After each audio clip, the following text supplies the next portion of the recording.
అన్నిటికీ మించి ఈ దేశంలో అనుభవాలు ఏంటి అంటే, ఇప్పుడే నేను వైజాగ్ స్టీల్ ప్లాంట్ గురించి చెప్పిన. వైజాగ్ స్టీల్ ప్లాంటు నష్టాల్లో పోయింది కాబట్టి ప్రైవేటీకరిస్తున్నాము అని ఇవాళ కొంతమంది చాలా చక్కగా సన్నాయి నొక్కులు నొక్కుతున్నారు. ఎందుకు పోయింది వైజాగ్ స్టీల్ ప్లాంటు నష్టాల్లోకి అంటే ఇది కారణం. ఎందుకు అంటే బైలదిల్లా అనే ఒక గని ఛత్తీస్గఢ్లో ఉంటుంది.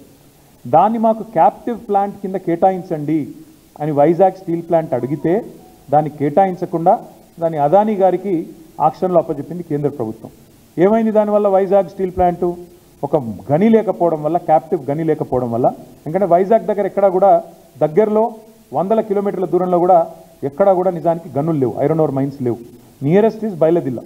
ఇది మాకు కేటాయించండి, మేము బతుకుతాము, మేము పబ్లిక్ సెక్టర్ అండర్టేకింగు, మా దాంట్లో రిజర్వేషన్లు ఉంటాయి, ఎస్సీ ఎస్టీ పిల్లలకు ఉద్యోగాలు వస్తాయి, పబ్లిక్ సెక్టర్ బలపడితే ప్రభుత్వం బలపడ్డట్టు, దేశం బలపడ్డట్టు, జాతి సంపద పెరిగినట్టు మాకు అలాట్ చేయండి అని నోరు నెత్తి బాదుకున్నా వాళ్ళకు అలాట్ చేయలే. ఆక్షన్లో పాల్గొనండి, తెచ్చుకోండి అని చెప్పిండ్రు. అల్టిమేట్గా ఏమైంది? దాంతో బైలదిల్లా పోయింది, ప్రైవేట్ రంగంలో ఉండే అదానికో బొదానికో పోయింది. పోయినాక ఏమైంది? ఇవాళ వైజాగ్ స్టీల్ ప్లాంటు నష్టాల్లో పడ్డది. నష్టాల్లో పడ్డాక ఇవాళ ఏమంటున్నారు? నష్టాల్లో పడ్డది కాబట్టి ఇప్పుడు అమ్ముతున్నాం అంటున్నారు. అంటే ఇదంతా ఎందుకు చెప్తున్నా మీకంటే, రేపు సింగరేణి విషయంలో కూడా ఇదే రకమైన వ్యూహం అవలంబించడానికే ఉద్దేశపూర్వకంగా జరుగుతున్న కుట్ర ఇది. ఉద్దేశపూర్వకంగా సింగరేణికి కోల్ బ్లాక్స్ కేటాయించకుండా సింగరేణి కూడా వేలంలో పాల్గొనండి అని సన్నాయి నొక్కులు నొక్కే కిషన్ రెడ్డి కానీ, అదేవిధంగా ఇవాళ ఆయనకు వంత పాడుతున్న బీజేపీ కానీ ఒక మాట చెప్పాలి. ఏమైంది మరి రేవంత్ రెడ్డి గారి లేక?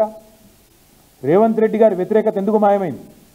2021 డిసెంబర్ 11 నాడు కోల్ బ్లాక్స్ కేటాయించండి సింగరేణికని డిమాండ్ చేసిన రేవంత్ రెడ్డి గారు పీసీసీ ప్రెసిడెంట్గా ఇలా ఏం మారింది?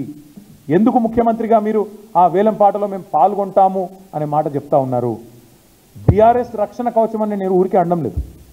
9.5 ఏళ్ళు కేంద్ర ప్రభుత్వం మా మెడ మీద కత్తి పెట్టినా మేము ఈ బొగ్గు గనులు ఆక్షన్ కాకుండా చూసినాం, ఎవరు వేయకుండా చూసినాం. ఎందుకంటే ఇది జాతి సంపద. సింగరేణి బలపడితే సింగరేణి కార్మికులు లాభపడతారు, సింగరేణి బలపడితే మన రాష్ట్రానికి లాభం జరుగుతుంది. సింగరేణి పవర్ మనం మర్చిపోకూడదు.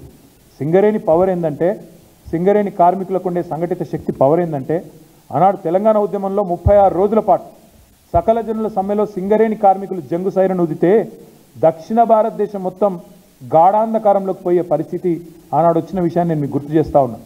ఆనాడు కిరణ్ కుమార్ రెడ్డి గారు ముఖ్యమంత్రి, ఆయన పిలిచి బతిమలాడిన మమ్మల్ని అందరినీ, మీరు దయచేసి ఒప్పించండి, మీ బొగ్గుగని సంఘాన్ని ఒప్పియండి, దయచేసి వాళ్ళని విరమింపజేయండి, అదేవిధంగా మిగతా సంఘాలతో కూడా మాట్లాడదాం, తెలంగాణ విషయానికి దీనికి ఏం సంబంధం, వాళ్ళని దయచేసి ఒప్పించండి అని చెప్పి వారు ఆనాడు రిక్వెస్ట్ చేసినారు.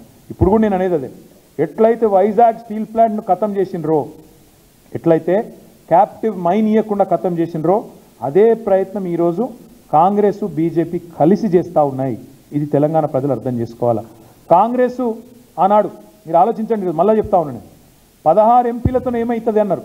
ఇలా 16 ఎంపీలతో వైజాగ్ స్టీల్ ప్లాంట్ ప్రైవేటీకరణ ఆగింది. కానీ అదే 16 ఎంపీలు చెరి 8 పంచి బ్రహ్మాండంగా కాంగ్రెస్కు బీజేపీకి ఇస్తే వాళ్ళు కూడా సింగరేణిని అట్లే నిట్ట నిలువున ఇవాళ నిలువు దోపిడీకి శ్రీకారం చుడుతూ ఉన్నారు. మనకు క్యాప్టివ్ మైన్స్ ఇవ్వడం లేదు అంటేనే గుజరాత్లో ఇచ్చి, ఒరిస్ట్రాలో ఇచ్చి, తమిళనాడులో ఇచ్చి మనకు మాత్రమే ఇస్తలేరంటే ఇక్కడి ఎంపీల అశక్తత, ఇక్కడి ప్రభుత్వం అశక్తత. కేసీఆర్ ఉన్న నాళ్ళు సాహసం చేయలే, కేసీఆర్ ఉన్న రోజులు వేలం పాట పెట్టలే.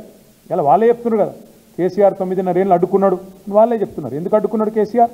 సింగరేణిని కాపాడాలని అడ్డుకున్నాడు.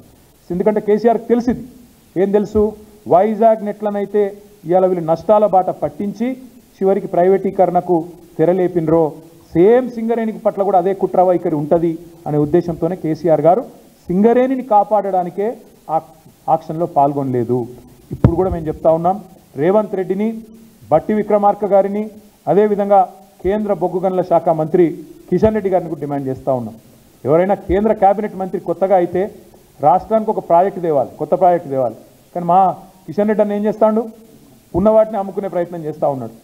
16 ఎంపీల పవర్ ఏందో ఇలా మీరు గమనించాలని చెప్పి తెలంగాణ ప్రజలకు కూడా విజ్ఞప్తి చేస్తూ ఉన్నా. 16 ఎంపీలు ఉంటే అక్కడ స్టీల్ ప్లాంట్ ప్రైవేటీకరణ అవుతుంది వైజాగ్లో, ఇక్కడ మాత్రం సింగరేణిలో టీఆర్ఎస్ లేదు ఇవాళ లోక్సభలో, కాబట్టి ప్రైవేటీకరణ ప్రారంభం జరిగింది. ఇవాళ నిరాటంకంగా ఇద్దరు కలిసి బ్రహ్మాండంగా ఇవాళ ఆయన గారేమో అమ్మమంటే ఈయన గారేమో వంత పాడుతూ నేను వేలంపాటలో పాల్గొంటా అని చెప్తా ఉన్నాడు.